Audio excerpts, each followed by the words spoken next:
Hi, beautiful friends. It's LeahMarie here with a pick a card reading for you guys. This week we are going to be tapping into Wisdom of the Hidden Realms with this Oracle deck by Colette Baron-Reid. And the info for that's going to be in the description box below, along with all the ways in which you can get in contact with me and support the channel. And so we're just going to really dial in this week to those subtle realms, to the spirit realm, to the ascended masters, guides, angels, ancestors, as we are approaching the Halloween pinnacle here in October, where the veil is thinnest. I have been feeling a lot more spirit activity and getting a lot more insights on guides and ascended masters and angels wanting to connect with us and bring us more distinct messages that are almost bubbling up from inside us to come to our conscious awareness. So this is going to be diving into more of the wisdom that is within you, but perhaps has been hidden from your conscious awareness up until this point. So we're going to see what cards want to pop out. And again, as always, I invite you to connect with your heart center using your own intuition and inner guidance to pick card 1, 2, or 3 or more if the case may be for you that resonates. Really just allowing yourself to take the messages that feel aligned with you and your heart and your path at this time.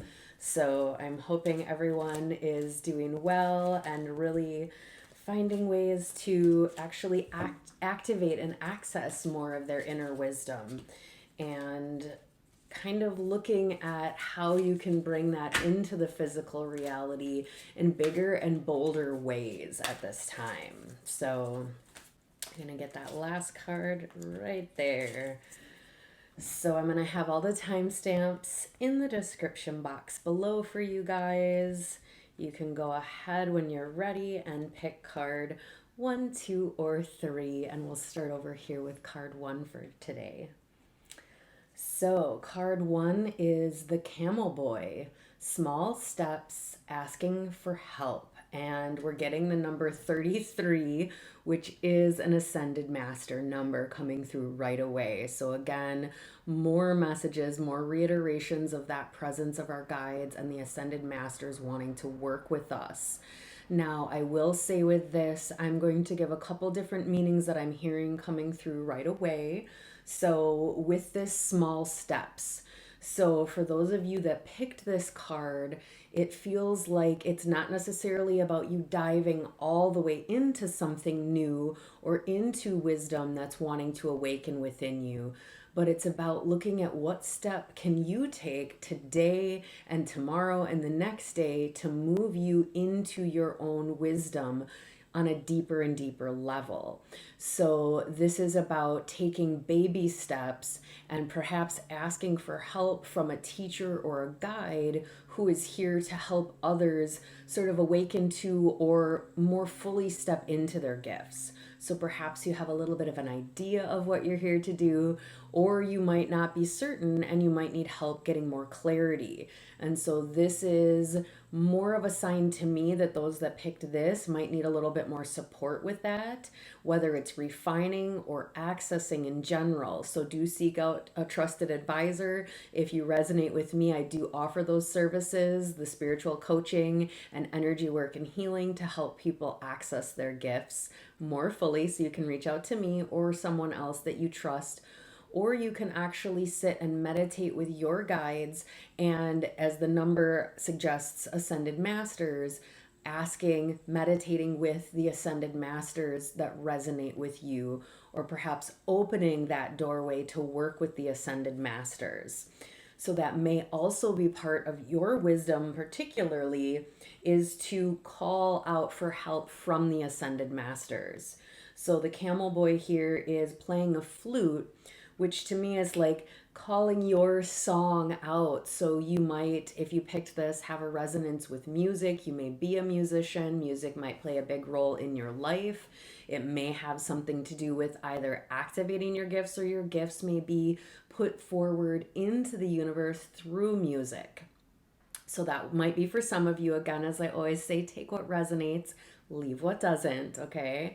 And so with this, I'm also feeling that resonance of the camel energy has a lot to do with endurance. And you guys may have been on a path that has felt long, perhaps drawn out, intense, just keeps going and going. And for some of you, I'm hearing inside some of you being like, yeah, I want to know what I'm here to do. I want to step more into my gifts, but I really don't know what that looks like. And it feels like it's taking forever, or I don't know when it's going to get here, and I'm not sure what else to do. And so this is where that calling out and asking for help comes in. It's about asking what's in between you and accessing your gifts. What needs to be cleared, healed, transcended in order to access more of your innate wisdom at this time. And so, really important. I would also, I'm hearing like, do your own numerology with 33, do some research, and then go ahead with your own heart connection and feel into what comes out of that research that resonates with you, because I feel that number is really important. It's also going to be a number that's going to help show you that you're on the right path to awakening more of this wisdom within you. And so, if we connect with that energy again of the camel and endurance, and look at like the desert and what it requires for animals like a camel to be outfitted to traverse this really intense terrain and be able to go long periods of time without seeing any end in sight. And so I can tell you from personal experience, this is a totem I've worked very intimately with for the last 2 years, really helping me get through a deeper and deeper journey where I didn't have a ton of clarity as to how things were going to unfold or what was all really happening behind the scenes. And so this is really a time to call on allies like this to help support your journey to accessing your wisdom, to accessing the next cycle of your life and your path, to really see what is it that you're meant to do. And sometimes it is a journey where it is just one step after the next, where it's revealing just small components versus the whole big picture.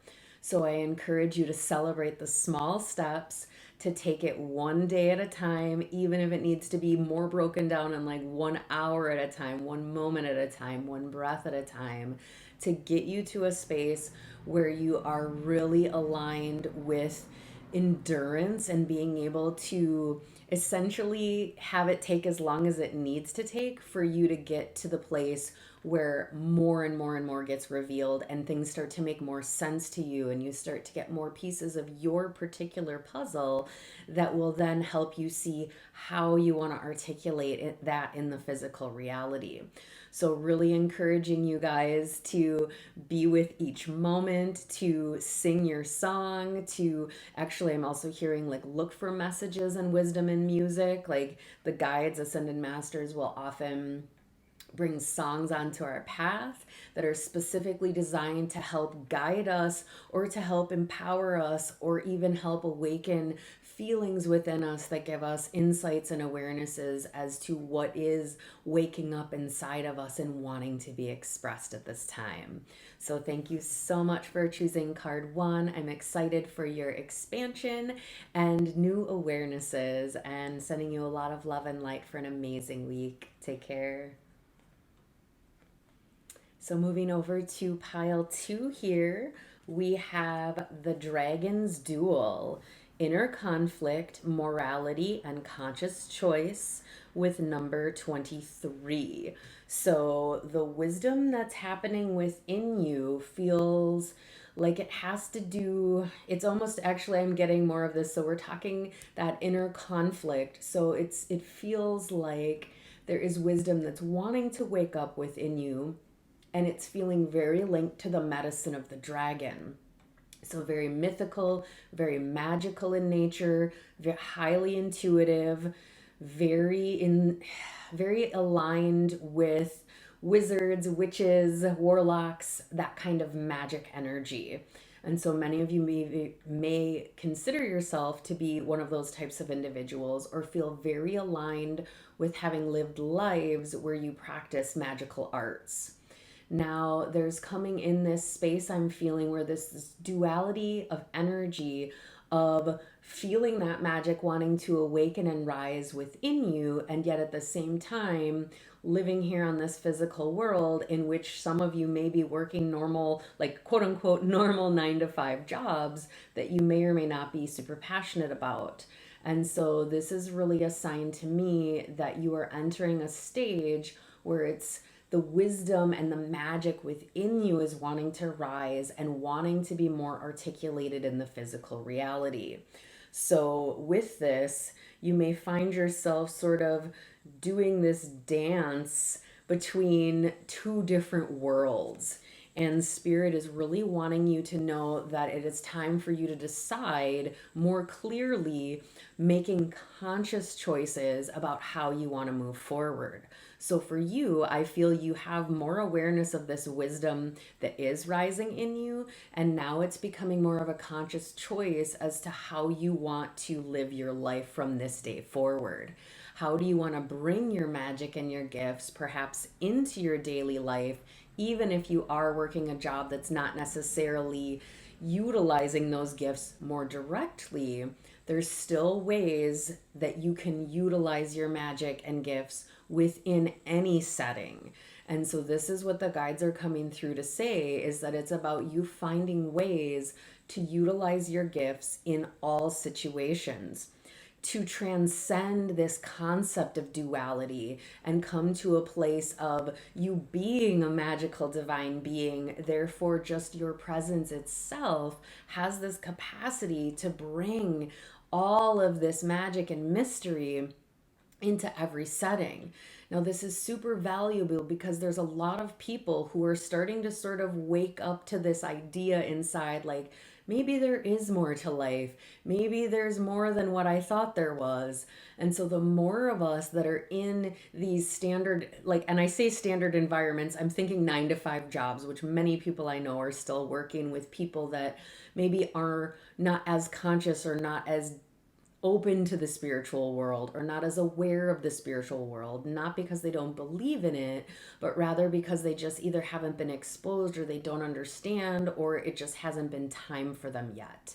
And so I'm seeing more and more gifted individuals who have been more awake to their gifts in these settings, being able to start planting seeds, being able to lead by example, being able to bring this energy in where they're using the spiritual language, the magic language in these settings. And it might just be little bits at a time, but it's opening the door a little bit more and a little bit more, not only for more acceptance for all of us, but also for those individuals who have been maybe feeling an inkling, but perhaps haven't felt safe to actually expose more of those thoughts or feelings that have been occurring inside of them.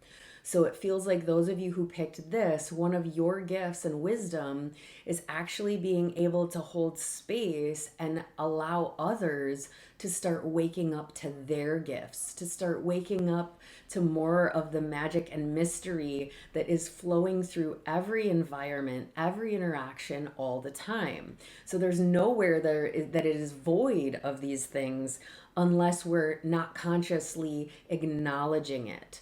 So it feels like you are meant to consciously start acknowledging synchronicities in your workplace, in your home life, and start calling them out. And if you see other people do it, say, hey, did you notice the clock just said 11:11 or 2:22? Oh, hey, did you notice how that person just said this? And it was exactly what so-and-so was just talking about. You know, when we come to a place of calling out those divine synchronicities, it shows other people that that is real and tangible, and then they unconsciously start noticing it more and more, and then eventually that unconscious acknowledgement does turn to conscious acknowledgement. And so this is really feeling like a very powerful message in terms of you bringing your gifts into every environment and allowing yourself to give yourself permission to be more authentic, to start sharing more of the things that you believe in, that you feel to be true in the ways that you can. And maybe it starts out very subtly and you just sort of feel into who can you share more with? What can you share? how can you share it in a way where it's received or at least listened to instead of being immediately rejected? So there's going to be people like you and myself where we're here to help open the door to this type of spirituality and oracle readings and energy healing and ascension and all these types of things, right? So you may have your own specific area of specialty that you've been feeling more called to talk about, instead of feeling like you have to be one person in one setting and another person in another setting.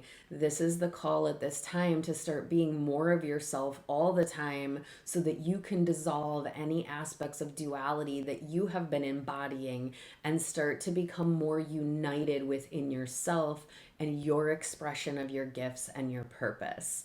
So really powerful energy with this, and I do encourage you, meditate with the dragon energy, connect with the dragon energy, and really start choosing to dissolve any inner conflict that you have within yourself about needing to be one or the other, and just allowing yourself to be true to yourself and what you and your heart and your soul are really here to express and embody. So thank you so much for picking card 2. Have an absolutely amazing week. Be well. So we're going to shift over to card 3, which is the River Queen. Flow, letting go, and natural movement with number 36.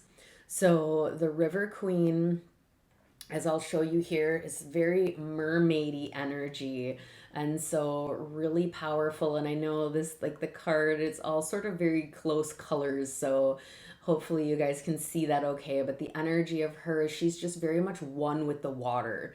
So that's sort of the point, I feel, is that the color palette is such that there is little differentiation between her and the water itself. So part of the wisdom that's waking up within you is the power that you have inside yourself to be not only in the flow, but of the flow, I'm hearing, so that you can feel the flow of divine consciousness coming through. And she has this beautiful nautilus shell on the top of her head, which is so symbolic of that cosmic consciousness, of the Fibonacci sequence, of that sacred spiral of infinite intelligence, like coming down in you and through you and out into the physical reality. And so with this energy, I'm really feeling that part of the message is that it's really time to do everything that you can to focus on letting go of the sense of self, the sense of the need for significance for some of you, for letting go of taking things personally or feeling like you need to people please and do things for others. Now is the time for you to start coming into alignment on a deeper and deeper level with the natural rhythm of the universe, the natural rhythm of your soul, and really following the divine guidance in each moment. So this is a really powerful set of gifts and wisdom that for many takes quite a while to master, right? So it's like it can take a long time for some folks, and it can be very short and efficient for others, to be able to come to a space where you are aligning yourself in a place of co-creation with the universe. Now, when you can do that, it allows you to sort of be in that river of life instead of trying to go upstream, trying to force or make things happen. This is about breathing into each moment and asking, what is this moment presenting me with? What am I meant to do right now? Am I meant to take action, or am I meant to be in a state of receiving, rest, relaxation? Because there is going to be the need for both at different times. So one of the ways that you can activate and really come into this wisdom of how to be in the flow is to look at each moment and each interaction that you have from a heart connected place. What is it trying to show you? What is it trying to teach you? What are you meant to do for your part? Are you just meant to observe, to be a witness? Or is there something that you are meant to consciously contribute? So when you start to do this and really engage with life instead of just sort of being on autopilot where you're going through the same motions and actions that you have up until this point, now it's about really pausing and consciously choosing in each moment to be aware, to feel into what's happening, and to allow whatever is there to be there without restriction, without resistance, without trying to force change. So often we have experiences in life, and if they're pleasant and joyful, no problem. We have no problem being in the flow. We have no problem staying with what's happening because we like how it feels, because we've decided that that's something we like. Now, on the flip side, and I talk about this a lot with you guys, on the flip side, if it's something that we have decided doesn't feel good, or we don't like it, or we've been taught that certain things are quote unquote bad or not good or don't feel good, or there's emotions, most people don't like anger and jealousy and frustration because of the way that it feels inside. But when we sit with that emotion and instead of judging it, we feel into it and we ask the emotion, what is it trying to communicate to us? When we do that, we're setting aside the judgment, we're setting aside the conditioning, we're not trying to change it, we're not getting upset about it being there, we're just asking it, what is it trying to express? And when we do that, we can actually open up this flow of organic, natural, as this says, or to say natural movement, this natural movement between ourselves and the emotions that the physical body is feeling, that the mental body is feeling. And we can allow ourselves to engage with it in a much more neutral and natural way that allows it to show us what it is communicating, what we need in that moment, and if there's any action that we need to take, or if it's simply that this energy is coming up so that we can experience it on a vibrational level, so that we can understand a little bit more what it means to be human, what it means to experience sensations and emotions, which is part of why we come here in these bodies. It's only when we're in these bodies that we can experience these things. So this is a really beautiful wisdom that is waking up within you guys, because it's so powerful when we are in the flow. Abundance comes in more frequently, more powerfully. Everything feels more efficient. It's gentler. Like, being in the flow is one of the best things that you can do for yourself. And it is such a gift to be able to harness that energy for the manifestation of your ideal life, whatever that means to you. So I encourage you to connect with this energy of the River Queen, of the river itself, of that energy of the divine feminine, the water, the emotions, and embracing all of them with love and compassion from a curious place of just learning more about what it means to have a human experience. So thank you so much for picking card 3, sending you a lot of love and light for an absolutely amazing week. Take care.